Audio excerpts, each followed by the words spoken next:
আমরা achievable target করছি 5,000 megawatt, কিন্তু আমাদের ম্যানিফেস্টোতে বলা আছে 10,000 মেগাওয়াট। 10,000 যোগ করলে 35,000 হয়, আর 5,000 যোগ করলে আপনি হিসাব করে সীমিত। এটা আমরা করব, টার্গেট করছি, এবং এটা আশা করি আমরা যেমন রেসপন্স পাচ্ছি আমরা এটা করতে পারবো। ধন্যবাদ। আর একটা জিনিস আপনাকে মনে রাখতে হবে যে পাওয়ার স্টেশনগুলো তো অনেকগুলো পূরণ হয়ে যাচ্ছে, সেগুলো তো আবার রিলেটেড ক্যাপাসিটি বেড়ে চলে যাবে।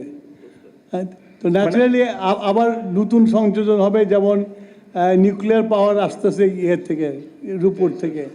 তো এগুলো সব মিলিয়ে এটা হিসাব করা আছে, এবং আমরা আশা করি যে আমরা এগুলোকে টার্গেট করতে পারলে এবং জ্বালানি ঠিক মতো আনতে পারলে আমরা এগুলা ঠিক করে। আমার প্রশ্ন হচ্ছে 35,000 মেগাওয়াটের চাহিদা কি তখন থাকবে 4 বছর পরে?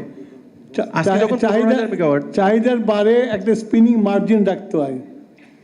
স্পিনিং মার্জিন দেখতে হয় যে এগুলো তো মেশিন, কোনো মেশিন বন্ধ হয়ে গেলে যাতে ওটাকে আর একটা আনতে পারি, সেই জন্য স্পিনিং মার্জিন রাখতে হয়। স্পিনিং মার্জিন রাখতে সেটা